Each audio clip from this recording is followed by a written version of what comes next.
Hola, ¿qué tal, César? Sebastián, buen día. Em, ya siendo un poco más de las 10:10, empezaremos pues con la reunión de hoy. ¿Cómo están? ¿Han podido hacer algún avance en la lectura o haber de repente visto alguna información referida a ese libro?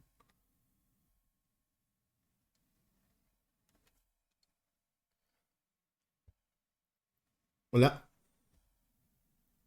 Sí, sí, te escuchamos, José Manuel. Buenos días. buen día, ¿qué tal? Hola. ¿Qué tal, César? Sí, sincero, José Manuel, esta semana sí no he podido avanzar con el libro, pero esperemos con tu apoyo todo para poder darnos los inputs Ah, para ya, poder avanzar. Muchas gracias, José Manuel. ya, chévere, chévere, chévere. Sebas, ¿cómo estás?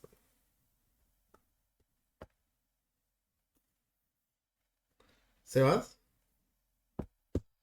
Creo que Sebas no está en este momento. Vamos. Bueno, de todos modos, empezamos con un poco con cómo se llama, con la especie de intro del libro, ¿no?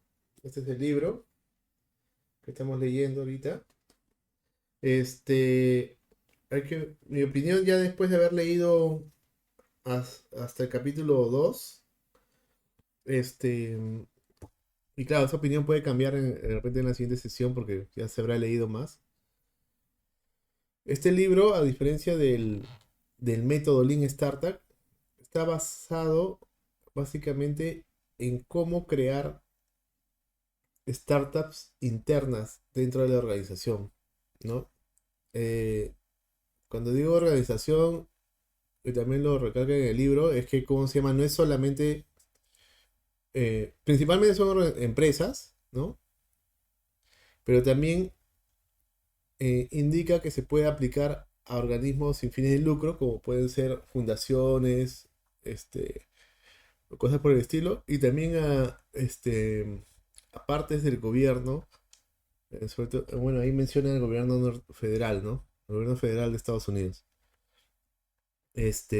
Entonces, en el método Lean Startup, que fue la edición anterior de Smartbook, básicamente te daba los conceptos de lo que es el Lean Startup, cómo trabajaba, cuál era el ciclo que usaba, qué era un producto mínimo viable, qué era que era el tema de pivotear, ¿no?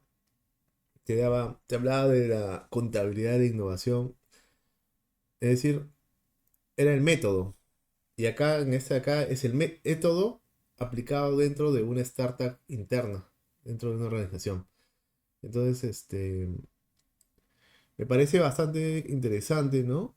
Porque de una u otra forma todos van a estar relacionados a una organización, sea como empleados, ¿no? O sea como que tú mismo construyes tu propia organización, tu propia empresa. Este, y a veces cuando construyes tu empresa, al inicio tú eres todo, ¿no? Y tú eres el encargado de la innovación, de crear los productos, servicios y todo. Pero si vas a tener éxito, ya tendrías una responsabilidad mayor y este, podrías caer en lo que más o menos, indica en el libro, que es ser una empresa tradicional, ¿no? Entonces, cuando eres una empresa tradicional, tienes empiezas a contratar personal, contratas al primero, al segundo, al tercero, y generalmente esas personas ya vienen con una forma de hacer las cosas, ¿no? Entonces, ya no es, ya no eres tú como innovador, como creativo, sino que ya empieza a estructurarse una especie de burocracia o de reglas, nomás en contratar a un contador, tu libertad de ser tú como tú quieras, empiezas a contratar a un contador, ya te pone un marco de funcionamiento. Un abogado te pone esto, no sé, un tesorero que te maneje las finanzas, las entradas, las salidas de dinero, ya te empieza a crear una burocracia que es indispensable, que se tienen que hacer, ¿no? Y todo empieza a tener una estructura, pero esa estructura, si bien te permite operar, no te permite crecer a largo plazo. Ahora vamos a ver cómo... Voy a compartir pantalla. Bueno, a ver, déjame ver. Esta es la presentación, ¿no? Bueno, esta presentación es bien corta porque, ¿cómo se llama? No se ha agregado ningún video que comentar. Básicamente es esto, ¿no? En la segunda reunión, lo que vamos a ver es el capítulo uno, que forma parte de la primera parte, ¿no? La empresa, la parte en la que estamos trabajando se llama la empresa moderna, ¿no? Y el capítulo uno se llama Respeta el pasado, inventa el futuro, la creación de la empresa moderna. En ese primer capítulo te habla de qué es, al final de cuentas, qué es una empresa moderna, qué es una empresa anticuada. El capítulo 2 te dice el espíritu emprendedor, la función faltante, ¿no? Entonces, probemos. Lo que te dice que, básicamente acá lo que te está diciendo es que a las empresas, actualmente, a las empresas les falta esto, el espíritu emprendedor. Que muchas de ellas lo tuvieron en su origen, pero de ahí lo perdieron, ¿no?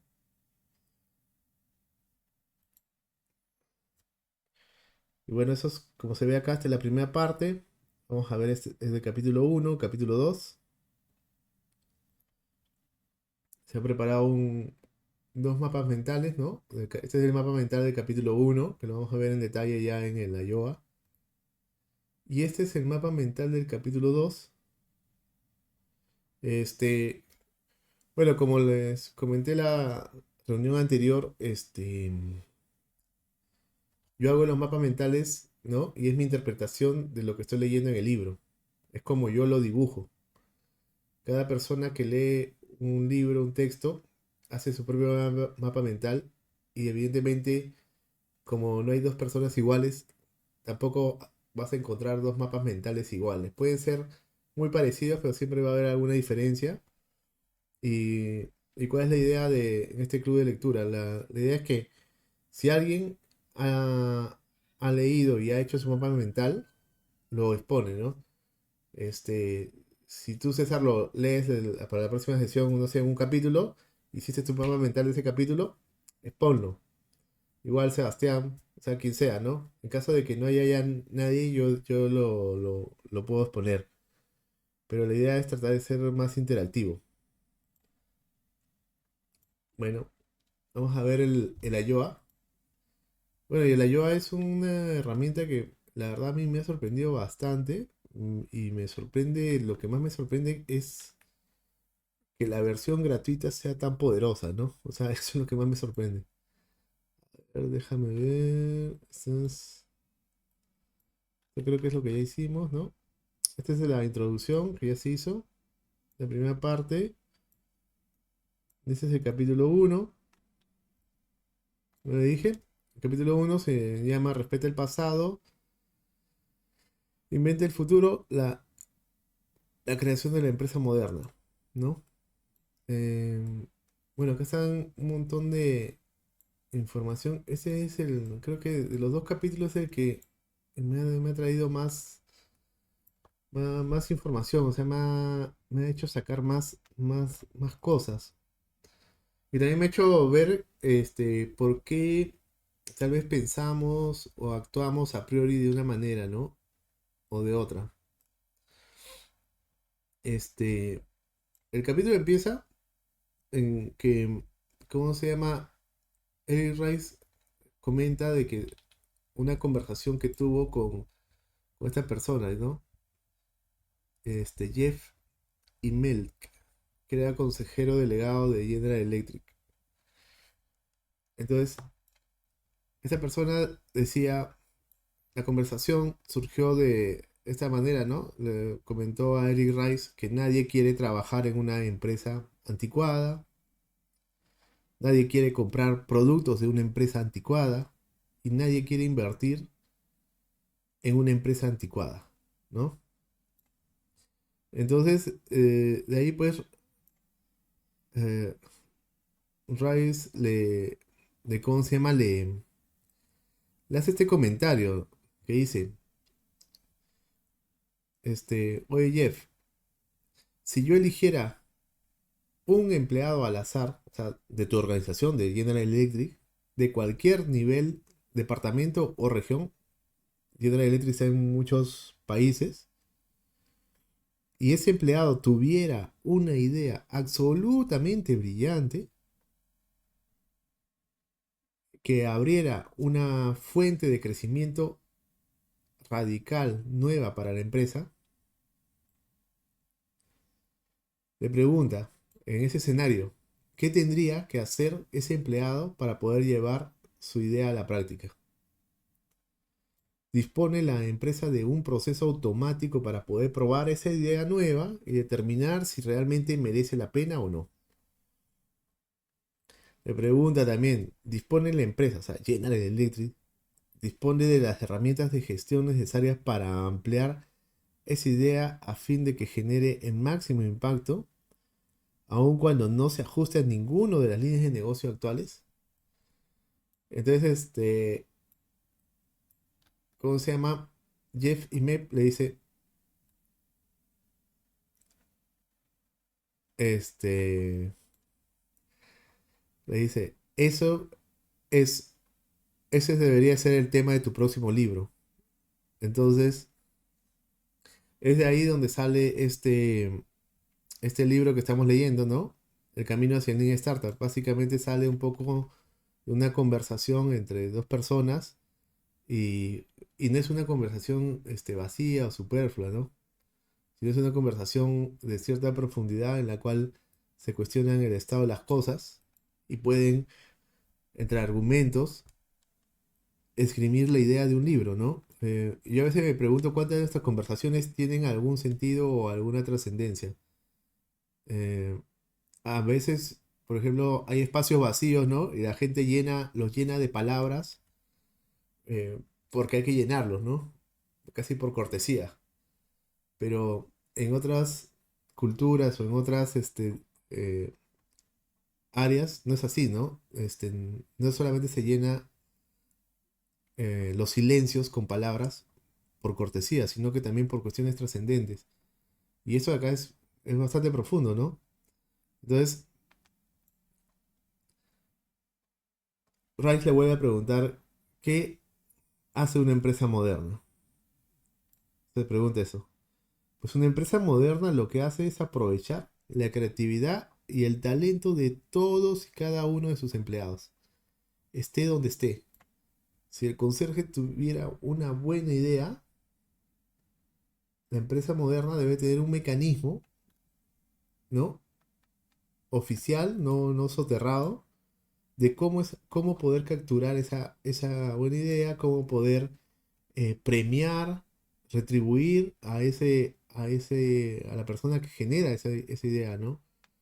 Eso muchas veces no hay en las empresas privadas, la mayoría no hay en el Perú y bueno, en el sector público es una tierra de nadie, ahí no hay nada. Este, y bueno, lo que sucede es que también comenta Rice es que cuáles son las preocupaciones, ¿no? De cómo se llama actuales de los CEOs de una de las organizaciones, ¿no? Les preocupa la incertidumbre extrema. Esa es una de las cosas a las cuales se enfrentan las empresas actualmente. La incertidumbre externa, que es, por ejemplo, la globalización y cómo están surgiendo competidores por todo el mundo. Otro es que el software se está comiendo el mundo y, ¿cómo se llama? Y está quitando a veces los soportes, los cimientos de competitividad de muchas industrias. Eh, el avance tecnológico, pues, ha quitado la competitividad de empresas así brutal. Por ejemplo, la telefonía. fija. Ya en muchas viviendas ya prácticamente no hay teléfono fijo. ¿Para qué? Si cada integrante de la familia tiene su propio celular. Y si quieren hablar con uno en particular, lo llaman a él directo. ¿Por qué llamar a un fijo? Entonces, todo lo que es telefonía fija, prácticamente la tecnología moderna ya lo está destruyendo totalmente, ¿no? Este, claro, es lo mismo la evolución de las tecnologías también hace pues que los consumidores tengan más opciones para elegir en productos y servicios. Antes las personas, las familias elegían productos y servicios que estuvieran cerca a su casa. Ahora puedes elegir productos que estén al otro lado del mundo y va a llegar. Entonces el que vende esos productos, entonces el que te vende medias, el puesto que vende medias, ya no solo se enfrenta a otros puestos locales que venden medias, sino se enfrenta pues a- al resto del mundo, ¿no? China te puede vender medias igual de buenas, baratas, y puede llegar rápido. Entonces, y ahora más va a llegar, ¿no? Con el puerto de Chancay. Eh, bueno, la otra es el tema de que también hay empresas disruptivas, ¿no? Que son startups, que sí ya están, que no solamente son competencias, sino que son, este, que cambian sectores completos, ¿no? Entonces, por ejemplo, no me queda duda que uno de los grandes eh, dibujantes del futuro es Elon Musk. Y muchos de sus productos están cambiando todo, ¿no? Desde la creación de PayPal, ahora con los carros eléctricos, si bien China, todos los demás países están creando autos eléctricos, pero él lo hizo. Él lo logró sacar a un precio razonable y en serie.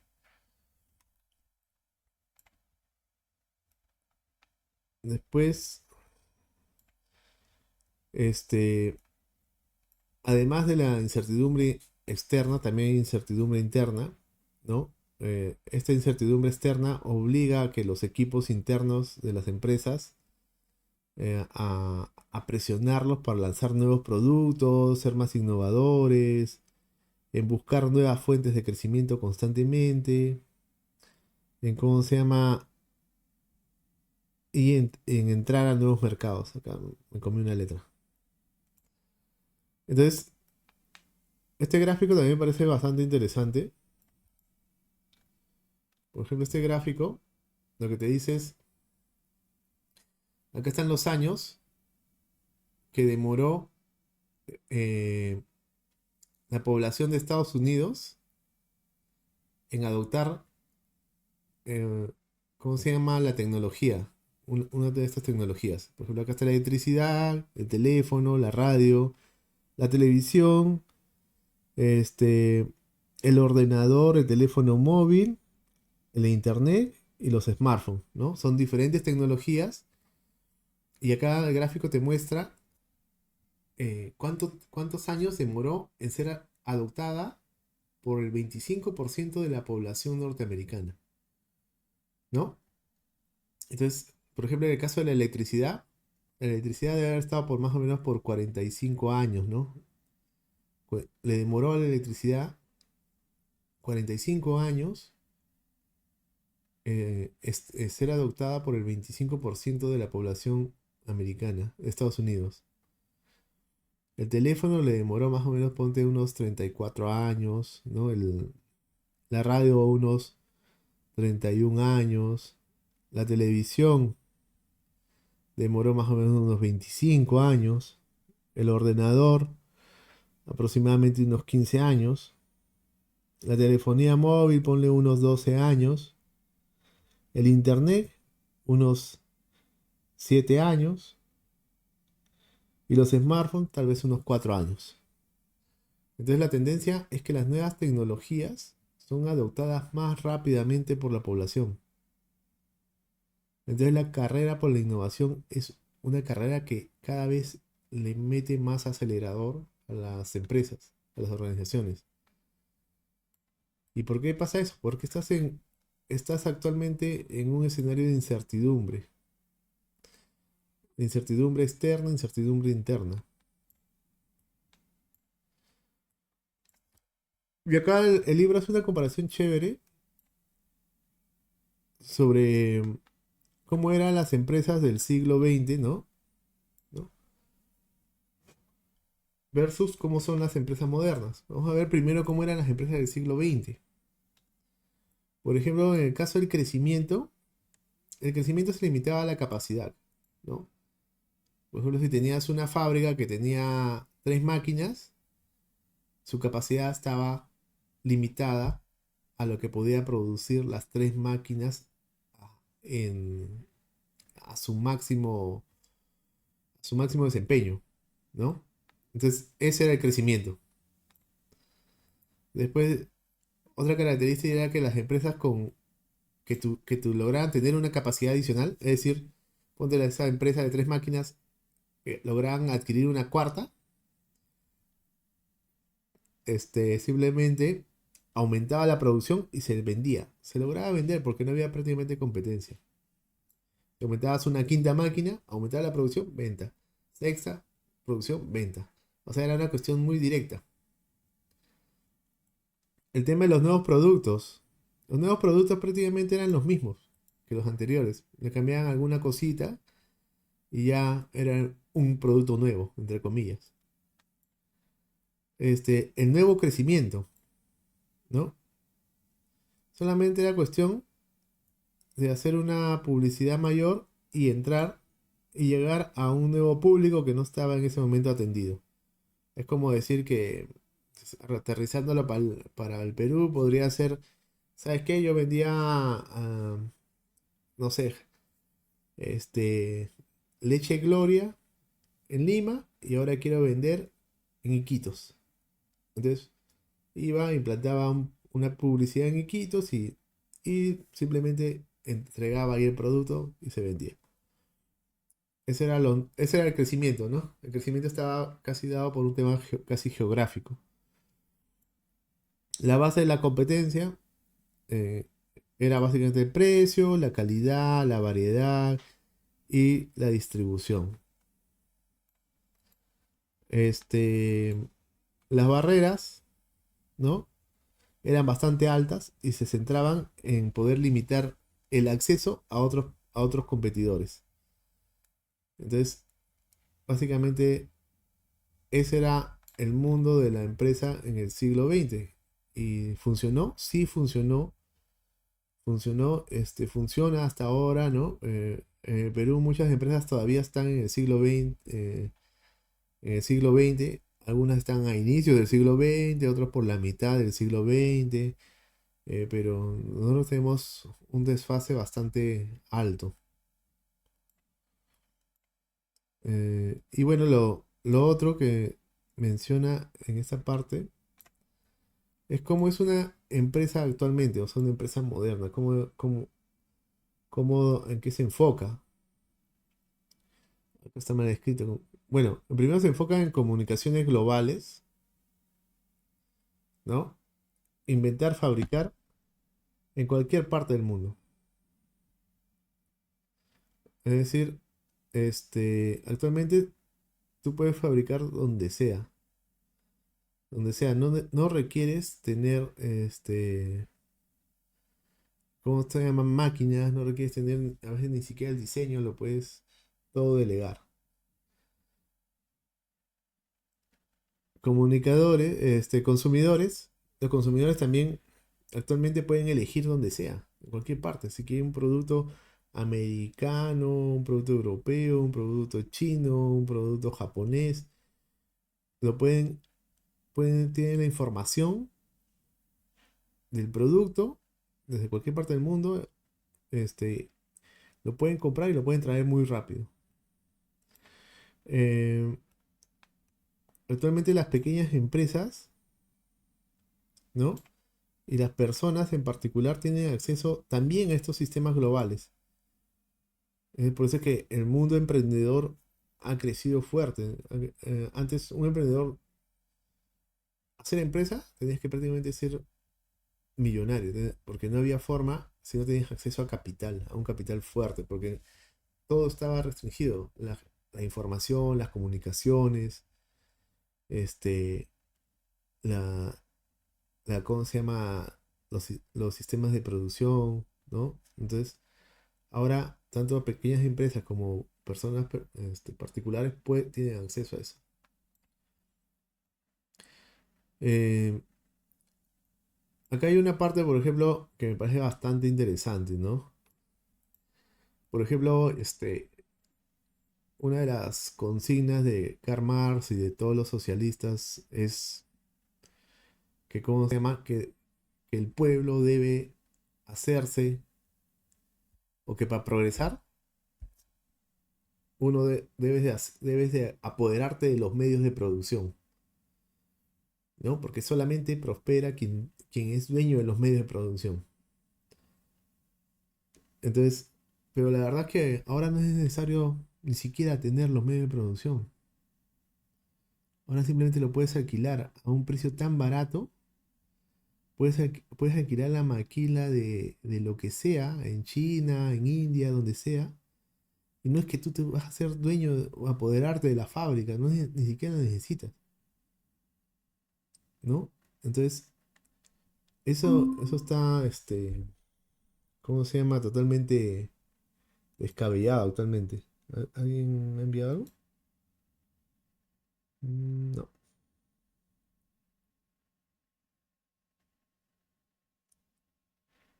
Ya volvemos. ¿Dónde estamos?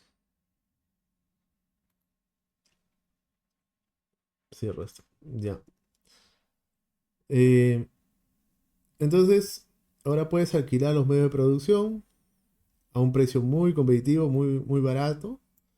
Esta, Esto lo que hace es que la rentabilidad del capital, o sea, de tu capital, de cualquier persona natural, cualquier pequeña empresa, se incremente, ¿no? Antes, de repente con $1000 no podías hacer lo que ahora puedes hacer con esos mismos $1000.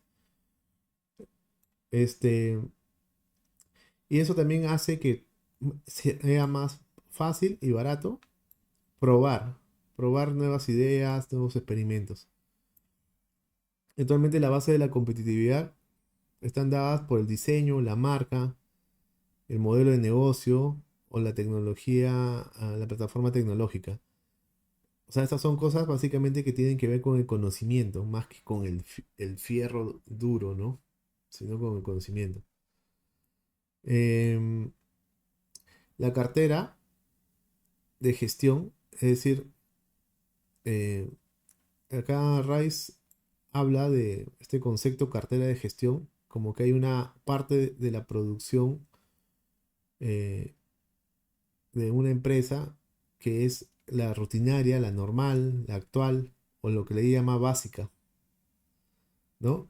Entonces, a esa parte de la cartera de gestión, eh, para eso existen las herramientas de gestión que ya han sido usadas durante muchos años y que funciona bien, pero la cartera de gestión también tiene otra parte, otro componente que es la producción innovadora,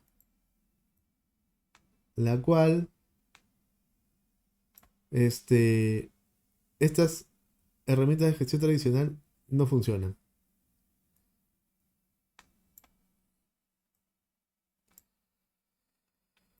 Eh, en este capítulo, eh, Rice habla del caso de Alfred Sloan, ¿no?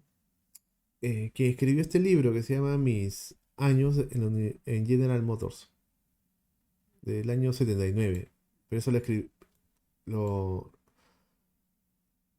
o sea, ahí es donde comenta una serie de cosas que él hizo y que implantó en General Motors este, en décadas anteriores, ¿no? Comenta pues que General Motors se vio en algún momento este, colapsada, ¿no? Por el tema de que no tenía liquidez, no tenía para pagar sus obligaciones y no era porque hubiera habido ¿cómo se llama? Un evento raro, que había habido algún problema. Lo que había pasado era de que habían comprado material en exceso, insumos, estaban en el inventario y era una cantidad gigantesca, ¿no? Y eso representaba millones de dólares de esa época. Entonces, este, Alfred Sloan se dedicó a sanear eso, ¿no? A sanear ello. Y, y ¿cómo se llama? Una vez que lo logró hacer, este, dijo, oye, ¿sabes qué? Tenemos que buscar un nuevo principio para que esta vaina no vuelva a aparecer, no volvamos a tener. Entonces, ¿cómo se llama? Hizo este nuevo principio se refiere a que la clave del control coordinado de las operaciones descentralizadas. Ese es el principio con el cual, y que consistía en hacer una serie de cálculos rigurosos, tanto con aspectos de los productos que tenían que desarrollar, como aspectos de mercado. Eh, Ellos de alguna manera lograban determinar la demanda exacta por cada producto y por cada producto, todos los insumos que deberían de adquirir, ¿no? Entonces, esto establecía metas a cada director, cada gerente, todo eso. Y, ¿cómo se llama? Y, y se evaluaba a estas personas en base a esa rendición de cuentas, ¿no? A estas previsiones. Por ejemplo, no sé, tenías que producir 1000 refrigeradores. ¿Lo produciste? No, llegué a 900. Ah, no, te estás en falta. No, yo llegué a 1200. Perfecto, con los recursos que te dimos. Has hecho 1200, ¿no? Ah, bacán. Entonces, te haciendo. Entonces, su sistema se empezó a mejorar cada vez. Funcionó, ¿no? Y ese es el sistema con el cual actualmente funciona la mayoría de empresas e incluso gobiernos, ¿no? Si no vean cómo es que se elaboran los planes o todo en el Estado. Quieren hacerlo casi como si fueran, como si estuvieran haciendo ciencia, no sé, siendo físicos o algo así. Establecen miles de indicadores, un montón de todo porcentaje de todo, ¿no? Y te ponen la cifra. Igual, en ejecución del presupuesto, en fin, todo se basa en eso. Entonces, es porque este mecanismo ha quedado instaurado desde más o menos la década de los 30 por ahí. Entonces, está ahí, está en el subconsciente de muchas personas, existe. Entonces, el problema que ve Rice es que seguimos utilizando un sistema de rendición de cuentas antiguo, que fue creado en un momento y en un contexto diferentes a los actuales, y por eso es que no funcionan. Es decir, actualmente no se cumplen si no se cumplen las provisiones, o sea, las metas, pongamos, no sé, si no se cumplen las metas actualmente, puede ser por dos cosas. Uno, que que ha habido una mala ejecución por parte del equipo. O dos, que esas metas estuvieran basadas en un documento de fantasía, o sea, puro humo. Y eso pasa mucho. Te pones unas metas que la verdad, nadie pudo cumplir, los podría cumplir, pero todos creyeron, ¿no? A veces el autoengaño, a veces sirve. Entonces, hay mucha gente que se autoengaña, ¿no? Tanto en el sector público como en el sector privado, pero son felices así. Este, Después, Eric Rice nos habla de un sistema que seguro muchos de ustedes lo han escuchado, porque en la universidad se habla de esto, sobre todo en administración, se habla de lo que es el... esto creo que está al revés, me parece, no estoy seguro si es que... no sé si que esto va arriba o abajo. Bueno, ya no importa. Porque esta línea se está cruzando con esto. Bueno, la idea de este sistema Six Sigma o Six Sigma, eh, este, este sistema lo instauró en General Motors Jack Welch, ¿no? En 1995. Eh, ¿Cuál es la filosofía de este sistema, de esta metodología? Es un proceso para el desarrollo y la fabricación de productos casi perfectos. Es un término estadístico que mide el grado de desviación, ¿no? En que un determinado proceso se aleja de la perfección. Las personas que, ¿cómo se llama? Que seguían esta filosofía, ah, generalmente tienen un lema, ¿no? Que es fracasar no es una opción. Y creen que es posible evitar el fracaso mediante la preparación, planificación y la ejecución diligente. Entonces, ese tipo de personas siempre están con esa idea. Y como al ser un mecanismo antiguo, muchas de las personas que actualmente tienen cargos directivos se formaron con esa mentalidad, ¿no?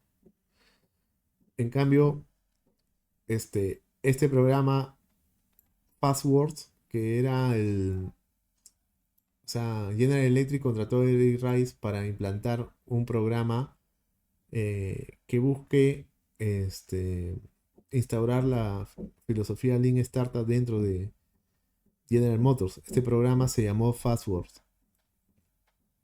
¿Cuál era el eslogan? El eslogan es todos los días desayuno fracasos. Entonces, qué cosa más contradictoria, ¿no? Fracasar no es una opción y todos los días desayuno fracasos. Dentro de la misma General Electric. Entonces, claro, que este es más antiguo, ¿no? Cuando llega Rice y empieza a dar formación, capacitación, entrenamiento a diverso personal de General Electric, se encuentra pues que hay, ya desde que se instauró Six Sigma, hay pues tanto fans de este método como también detractores. Entonces, y todo dentro de la misma, o sea, General Electric es una super empresa, la verdad, para haber instaurado casi todo, ¿no? Casi todos los temas de gestión, es increíble. Bueno, entonces, la, este, esta filosofía de todos los días desayuno fracasos es la que debe estar dentro del componente startup, ¿no? Dentro de la cartera de gestión. Eh, esta cartera de gestión, esta parte de la cartera de gestión contiene, pues, proyectos que tienen elevada incertidumbre y por ende no pueden cumplir con las previsiones o con las metas que se establecen normalmente, ¿no? Entonces, ¿cómo van a rendir cuentas? Tienen que tener una forma diferente. Después nos comenta, bueno, hay una parte que me pareció interesante que era este comentario de Adila Agrawal de Dropbox, en el cual básicamente nos indica que la principal dificultad eh, en las empresas para crear cosas nuevas, es decir, innovar, es que la gente no tiene el modelo mental instalado en su cerebro, ¿no? Este, o sea, no tienen ese modelo mental que te dice, mi trabajo en realidad consiste en aprender. O sea, ese modelo no lo tiene. El trabajo de alguien que está metido en innovación, su trabajo es aprender, no es tener un montón de clientes, no es ser rentable, nada de eso, es aprender. Entonces, ¿cómo se llama? Y eso trae problemas. El que no exista eso, ¿no? Por ejemplo, después, ahora también el caso de Amazon, ¿no? Yo no sabía, pero Amazon en algún momento intentó sacar un teléfono móvil, lo sacó más bien, ¿no? El teléfono Amazon Fire, que fue un fracaso absoluto, o sea, lo hizo perder un montón de dinero, el precio de ese teléfono que bordeaba los $200, al momento de su lanzamiento, al poco tiempo bajó a prácticamente $9. La cotización de la empresa se fue en picada, perdiendo más de 170 millones de dólares muy rápidamente. Eh, y claro, Jeff Bezos, lo normal que le hubiera pasado, este Lab 126 fue el equipo que desarrolló este teléfono. ¿Qué hubiera hecho un jefe normal, ¿no? Un jefe tradicional, un jefe latino. Hubiera ido y los hubiera puteado a todos, pues, ¿no? Los hubiera el primero aumentado la madre, pero agarraba a golpes, y por último los hubiera votado. Pero en el caso de cómo es, ¿no? El, el temple, ¿no? Los mantuvo y les encargó nuevos proyectos, que fueron, por ejemplo, esto, el Amazon Kindle, que es la tableta para lectura, ¿no? Especial para lectura de libros de Amazon. El Amazon Echo, que es ese altavoz, ¿no? En forma redonda de Amazon. Y el asistente de voz Alexa. Entonces, ¿qué hubiera pasado si por esta desgracia de ¿cómo se llama? De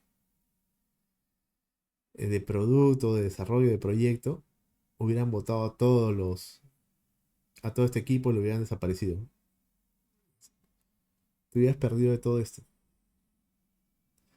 Que ya en perspectiva, este, compensaron y con creces lo que se perdió en este. Estos tres proyectos compensaron lo que perdiste en este. Entonces, esa visión de largo plazo, ¿no? Y de ver tu flujo de caja descontado futuro, es lo que tiene Jeff Bezos, ¿no? Y lo que tiene una empresa tipo Amazon. Pero no cualquier empresa tiene eso, pues, ¿no? Hay una empresa que si tuviera una pérdida de ese tamaño también la quiebras. Este, es un poco de todo. Tienes que tener también bastante estómago, evaluar bien, ¿no? Pero lo que dice este Jeff Bezos es que tú tienes que aceptar los fracasos. Un empresario que no acepta fracasos, lo único que hace es impedir que su equipo experimente, que innove. Y eso te condena a que eh, la sostenibilidad de tu negocio, de tu empresa, se, se base básicamente en apostar por un milagro. Si ya sabes que estás en un escenario altamente, con alta incertidumbre, lo que va a pasar es que te van a pasar por encima, pues. Otra empresa que sí se atreva a hacer experimentación e innovar, te va a pasar por encima. Después también comenta el caso de Toyota, ¿no? Toyota, Toyota fue la primera empresa que adoptó el pensamiento Lean a su producción, ¿no? Entonces, Eric Wright comenta que él, después que lo invitaron, después de haber escrito su libro, les propuso a los de Toyota, ¿cómo se llama? Producir, que adopten el método Lean Startup. Entonces, comenta que él cuando su primera reunión con Toyota para ofrecerles esa adopción, estaba recontra nervioso porque ellos son prácticamente, Toyota fueron como el padre, los que inventaron prácticamente el pensamiento Lean. Y venía alguien a ofrecerles que adopten un derivado, ¿no? Que es el Lean Startup. Entonces, pero la mentalidad en Toyota es tan abierta que consideraron que sí era una buena idea. ¿Por qué? Porque ellos tenían, los principios Lean le habían permitido tener un excelente sistema de producción, ¿no? Pero lo que no tenían era un sistema que les diga qué producir. O tenían un sistema, pero podría ser optimizado a través ¿cómo se llama? Del método Lean Startup. Entonces, este, ellos dijeron que sí. Y eso, bueno, esta es una frase mía, ¿no? O sea, tú tienes que tener una mentalidad. O sea, tu mente debe estar pensando de esta manera, ¿no? Debes tener un pie en el presente y otro en el futuro. Si tienes los dos pies en el presente, estás muerto porque te van a pasar por encima. Si tienes los dos pies en el futuro, estás frito porque en el corto plazo actualmente vas a ser toda tu vida un soñador. Entonces tienes que tener un pie en cada horizonte temporal. Después, al último de este capítulo, hace una comparación entre lo que es una empresa anticuada y una empresa moderna. Por ejemplo, una empresa anticuada se basa en el crecimiento continuo que está basado en la gestión y los controles normativos. En el establecimiento de la previsión por resultados de corto plazo, ¿no? En metas de corto plazo. En cambio, una empresa moderna se basa básicamente este, en, en lo que es la innovación. Acá está mal escrito. Se basa en el impacto sostenido de la innovación continua, ¿no? Y se basa en los resultados de largo plazo. Y después, una empresa, una empresa anticuada o una organización anticuada está formada por expertos funcionales especializados. Aboga, asesoría jurídica, finanzas, contabilidad, en fin, TI, en ese caso, ¿no? Enfocado en cumplir procedimientos de esa especialidad. O sea, son como compartimentos especializados. En una empresa moderna está enfocado en equipos interfuncionales. Interfuncionales, o sea, un equipo tiene un poco de todo. Y se enfoca en en atender cada vez mejor al cliente. Ese es su enfoque. En cambio, acá el enfoque era cumplir el procedimiento, ¿no? Tendencia es a emprender programas inmensos. Una empresa moderna lo que le interesa es emprender experimentos. Ah, después dice, la empresa anticuada busca usar áreas funcionales para mitigar riesgos mediante procedimientos hiper detallados. Ya manual de funciones, todas esas cosas. En cambio, una empresa moderna te dice que usa áreas funcionales para poder atender mejor al cliente y contribuir a resultados empresariales. O sea, una empresa moderna está enfocada mucho en el cliente, en la satisfacción que pueda tener, la experiencia que pueda llevarse. Eh, Pucha, yo les comento un caso. Por ejemplo, mi hija está ahorita en natación, en, en la Videna, en la infraestructura que dejaron los panamericanos en el legado. Y ya pues ayer la llevamos para sus clases y en seguridad nos dice, Nos dicen, no, solamente puede entrar un padre de familia. Y yo le pregunto de seguridad, ¿pero por qué? Por un tema de aforo. ¿Qué? O sea, ¿aforo? Pero, ¿te has fijado el tamaño cómo se llama, del complejo acuático de natación? Ahí entran miles de personas y no hay miles de padres ahí. ¿Quién ha establecido ese aforo? ¿Cómo se llama? O sea, el grado de satisfacción, pues te lo baja una prohibición de esa manera. De repente algún animal habrá puesto esa regla, ¿no? Pero bueno, al final nos dejaron pasar, ¿no? A los dos, eh, a los dos padres a llevarla, pero tú ves el lugar, está prácticamente, es tan grande que no hay ningún problema de aforo, o sea, es imposible. Solamente que alguien les ha dicho a los de seguridad, digan esto. Entonces, esa, sa- ¿cómo se llama? Esa sensación, la experiencia del cliente, no les importa para nada, ¿no? Por ejemplo, lo comparo con otro caso.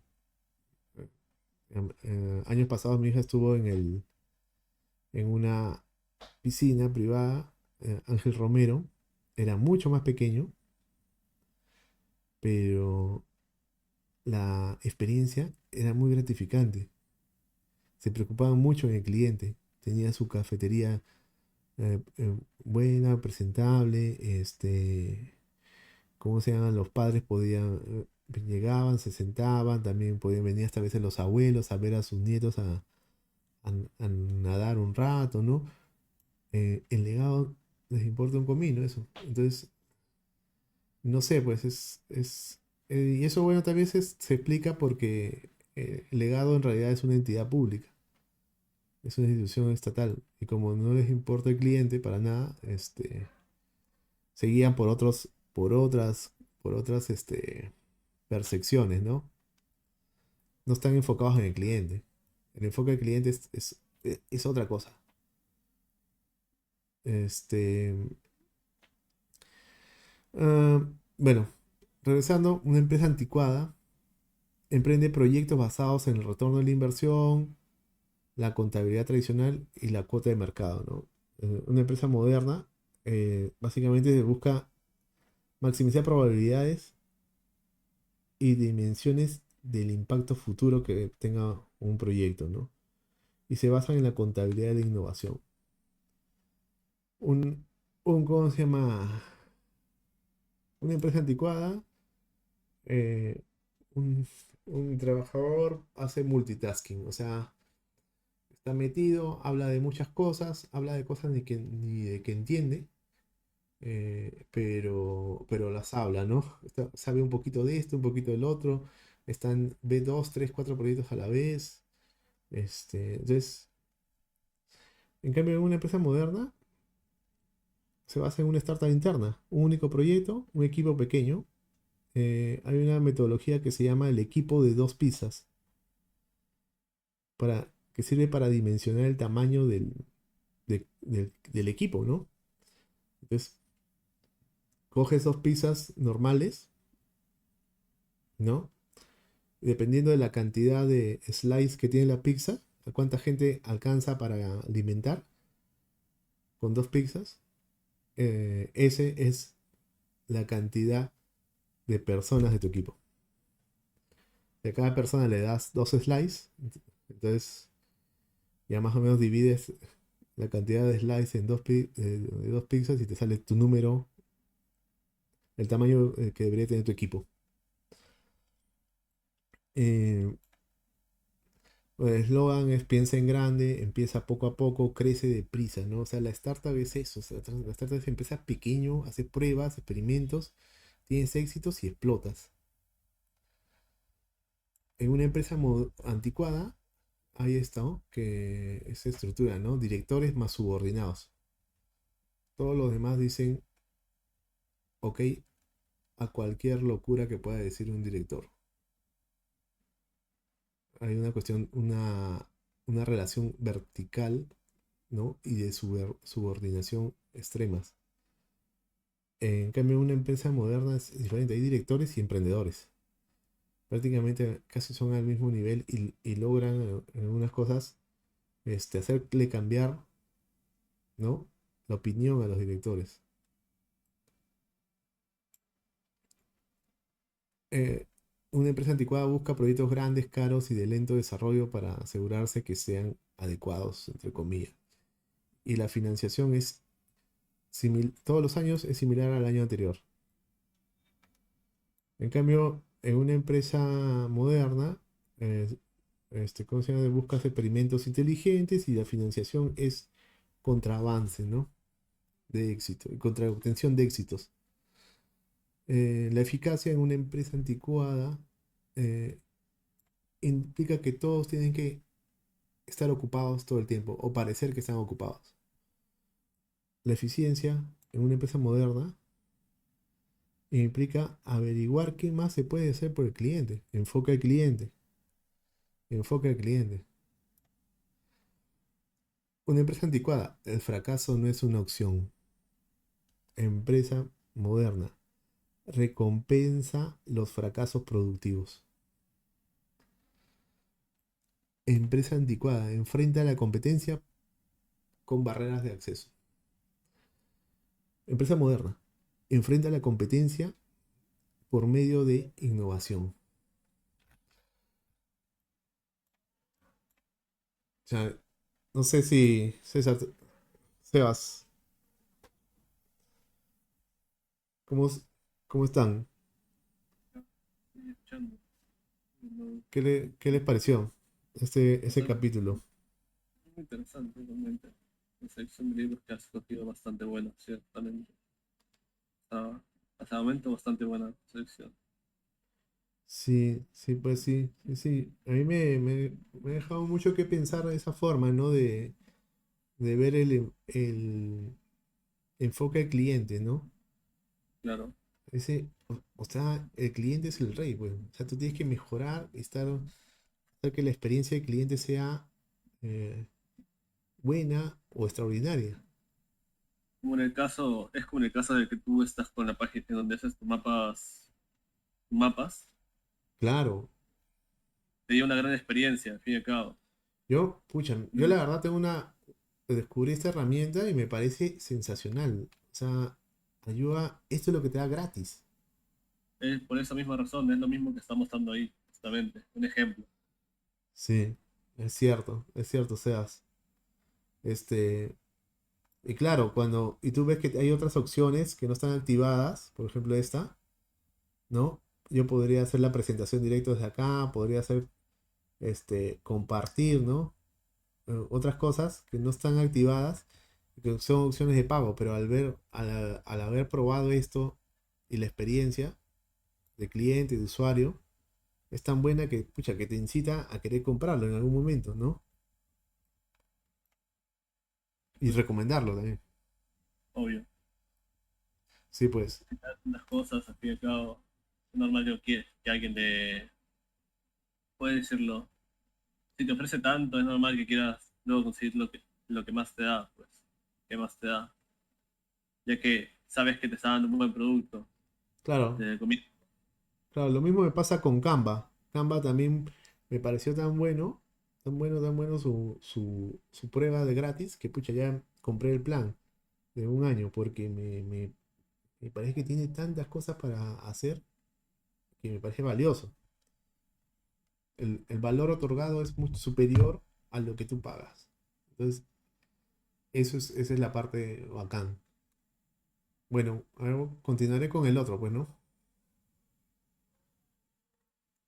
¿Se ve, no? Sí, se ve. Ya, voy a cerrar esto. Ya este capítulo es un poco más corto. Este, y te hablo del espíritu emprendedor y de que le falta a ese espíritu emprendedor, ese es lo que le falta a muchas organizaciones, ¿no? Vamos a empezar por... eh, eh, el capítulo empieza eso, preguntándose quién se encarga de la innovación en las organizaciones, ¿no? En una empresa pequeña, evidentemente, son los fundadores, que puede ser incluso uno, ¿no? Cuando eres pequeño haces todo, pero en una empresa grande eso ya se pierde. Este, lo usual es que nadie. De repente hay alguien, pero específicamente de qué se encarga esa persona, nadie lo sabe. Eh, y lo que sucede es que cuando pasas de una empresa pequeña a una empresa grande, vas creciendo, empiezas a adquirir nuevos empleados y usualmente estos empleados tienen una, ¿cómo se llama? Una forma de trabajar, una experiencia que no son proclives a ser innovadores, ¿no? Entonces empiezan a entrar gente a la organización y ellos traen otro chip, otro ADN, y como que lo empiezan a contaminar a tu ADN inicial, que eran de fundadores, innovadores, emprendedores, ¿no? Entonces, sin que se den cuenta, ese pequeño grupo de innovadores, emprendedores, termina siendo la minoría, pese a que son los fundadores, ¿no? Este grupo empieza a ser la mayoría, lo duplica, triplica, cuadruplica, ya después es superior, muy grande. Entonces, así es como las empresas este, pequeñas, a medida que crece, se vuelven burocráticas, se vuelven poco flexibles, en fin. Y acá te empieza a hablar de la función emprendedora. Y te dice, ¿quién es responsable? Uno, de supervisar las iniciativas que tendrán alto potencial de crecimiento, ¿no? Y dos, ¿quién es responsable de infundir en el trabajo diario, o sea, en el corto plazo, la mentalidad emprendedora, experimental e iterativa, ¿no? ¿Quién? El espíritu emprendedor es supervisar el ADN de la startup, ¿no? Infundir la mentalidad y las técnicas emprendedoras en toda la organización para que invierta de forma continua en la próxima generación de innovaciones de la empresa. La función emprendedora también es apostar de manera consistente y fiable en proyectos de alto riesgo y alto impacto, ¿no? Hay responsabilidades, ¿no? De la función emprendedora. La primera responsabilidad es supervisar las startups internas de la empresa. Una empresa puede tener no solo una startup, ¿no? Puede tener varias. Entonces tiene que de alguna manera saber qué está pasando. Eh, y por un lado, los directivos requieren entender a la startup como una unidad de trabajo distinta a las otras áreas de la organización, a los otros equipos de proyecto tradicionales. ¿Por qué? Porque las startups son experimentos,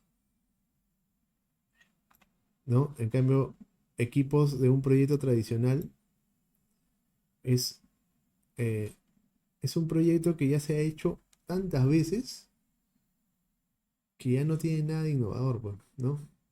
Es como, no sé, construir un edificio.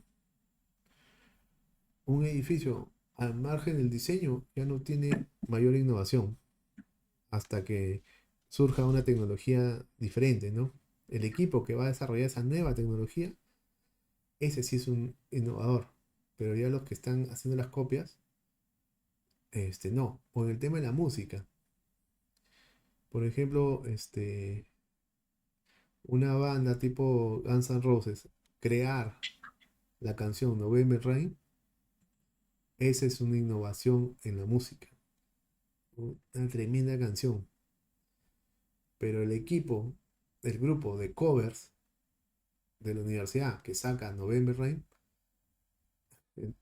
entonces ese no es lo mismo crearlo que replicarlo.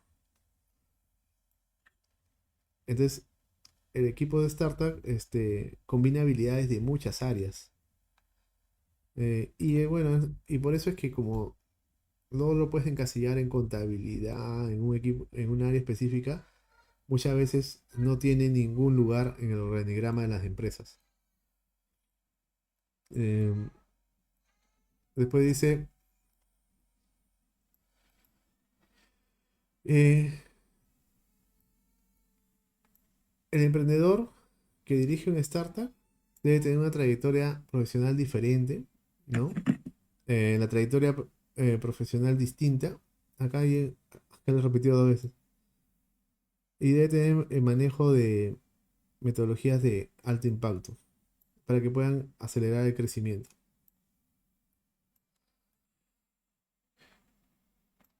La segunda responsabilidad de la función emprendedora es de gestionar el tema del éxito, ¿no? Este, lo que pasa es que cuando en una organización que ya existe, tú agarras y creas una startup, ¿no? Ese equipo de la startup, por el resto de la organización que no es el startup, los ven como una amenaza al orden establecido, ¿no? Y se convierte en un riesgo si es que logran tener éxito. Entonces, de esa manera, muchas empresas se les ve a la gente que está trabajando en una startup interna. ¿Qué hacer cuando funciona? ¿No? Entonces, ese es un poco lo que se pregunta. Entonces, ¿qué es lo que te dicen en esta idea, ¿no? Eh, Acá te hace un esquema. Todos estos son experimentos, ¿no? Hace el primer experimento, dos, tres, hasta que uno tuvo éxito. Vuelve a repetir. Ah, se confirma. Ya, sí, es, existe. Vale la pena. Acá tenía potencial, se confirma que tuvo potencial y es. Entonces, este es un esquema en el cual, por ejemplo, acá te dice esta parte de la izquierda son experimentos. Y acá ya entra ejecución. Entonces, el experimento estuvo trabajado por el equipo de la startup interna. Y ya cuando ya se comprueba varias veces que sí, que es, que es correcto y que su potencial se ha confirmado, este tiene que ser transferido al equipo de ejecución, ¿no? Entonces, esto pasa muchas veces. Por ahí, algunos de los integrantes del equipo de startup pasan también al equipo de ejecución. Esto ocurre en las principales, ¿cómo se llama? Startups que se desarrollan, ¿no? Bueno, dice, por ejemplo, que Yape fue una startup. Ahorita ya yo empiezo que ya es un tema que ya está en ejecución, ¿no? Ya se está yendo a hacer una mega app. Ha tenido éxito, ha sido validado. Y es lo que va, ¿cómo se llama? Para mí es la que va a ganar la guerra de las billeteras, ¿no? Eh, pero también es cierto que existe el flujo de las ideas de las empresas modernas entra así, ¿no? Clientes, mercados, tecnologías. Este equipo, que es el equipo de startups, ¿no? También hacen actividades de ejecución. Y a su vez también los equipos de ejecución hacen algunas actividades de experimentación. O sea, no es tan separado como parece. Ah, por eso que la idea es que cada unidad orgánica de una empresa tenga una cartera compuesta tanto por experimentos como por ejecución. Es decir, por esto, ¿no? Porque todos deberían de tener algo de experimentación. Em, eh, una, una startup interna puede crecer tanto que puede convertirse en líneas completamente nuevas de negocio. Incluso podría convertirse en otras empresas. La- o sea, lo que te trata de decir Rice es que a toda la organización tiene que instaurarle el chip de emprendedor, porque tú no sabes de dónde va a venir la innovación. Por último, en este capítulo te menciona algunas cuestiones, algunas preguntas, ¿no? Que deben tener o sea, te dice qué capacidades organizativas faltan a las empresas modernas, ¿no? Lo menciona así con preguntas. Por ejemplo, ¿cómo creamos un espacio para la experimentación dentro, con limitaciones, ¿no? Y responsabilidades adecuadas? Esto Rice le llama islas de libertad o areneros. Y se implementa a través de los productos mínimos viables. ¿Cómo financiamos los proyectos si no vamos a usar el ROI? Y bueno, acá lo que dice es que se tiene que aprender basándose en las pruebas, la experimentación y la visión que tenga la empresa. ¿Cómo se establece hitos adecuados para que los equipos que funcionan para que los equipos funcionen de manera autónoma? Eh, se tiene que crear un tipo de hito que pueda funcionar en situaciones aunque no sea posible hacer previsiones exactas, o sea, no tenga unas metas preestablecidas. Después, ¿cómo ofrecemos desarrollo y orientación a los profesionales para ayudar a que los empleados mejoren su capacidad emprendedora? Acá lo que tiene que venderse ahí es más o menos que una carrera de emprendedor, la carrera de emprendedor corporativo, ¿no? Porque, o sea, nadie, nadie va a volverse emprendedor porque al día de mañana alguien se acerque de recursos humanos y le diga, señor, usted a partir de mañana se vuelve emprendedor para la organización. No, pues así no funciona. ¿Cómo creamos la red de contactos entre personas afines dentro y fuera de la empresa para que la gente entienda esa nueva identidad? Soy emprendedor corporativo. Eh, Acá se tiene que crear dentro de la organización un mecanismo de reconocimientos, es lo que indica ah, Rice, ¿no? Cuando son reconocimientos, yo pienso que aquel que da una buena idea tiene que tener no solamente un reconocimiento de una diploma, ¿no? Eso no, sino que también tiene que tener un reconocimiento económico, monetario, puedes compensarlo con acciones de la empresa, cosas por el estilo, ¿no? Que lo haga valioso. Una diplomita no, eso, eso es un chiste realmente. Yo he visto sitios donde les dan una diploma nomás. Eso no sirve, solamente, bueno, ya en fin, ahí está. Hay cosas que también por buenas ideas puede hacerse, ¿no? ¿Cómo se llama? Un almuerzo, una cena, qué sé yo, un encuentro de camaradería.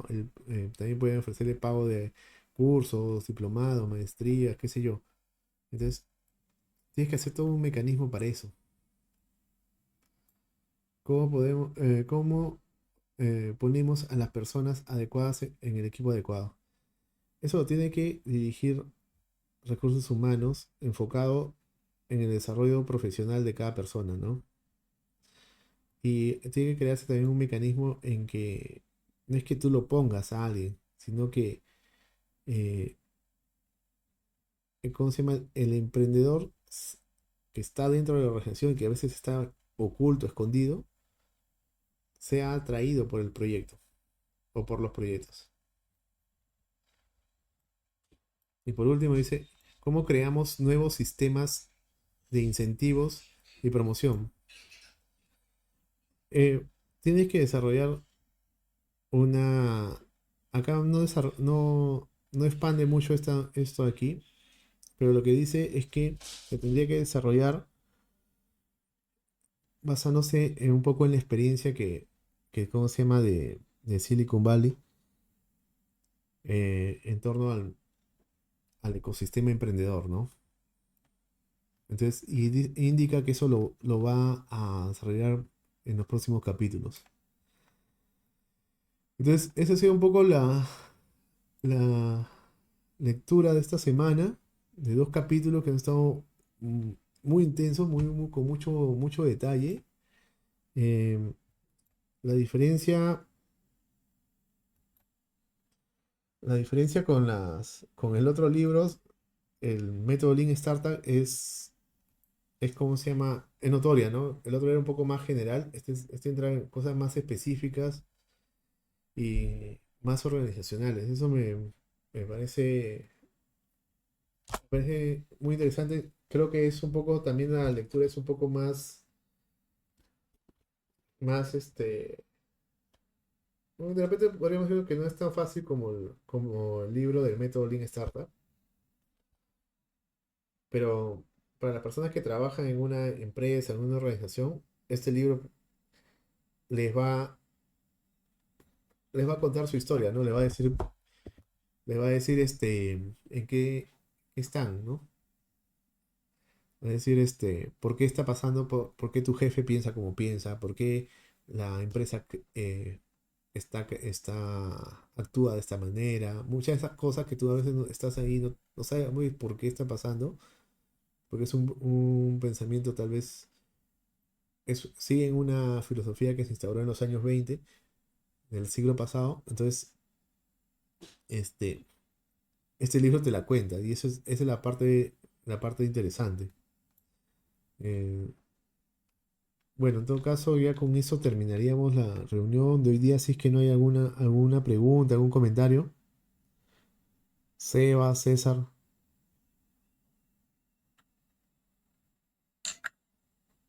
¿Cómo te olvidaste?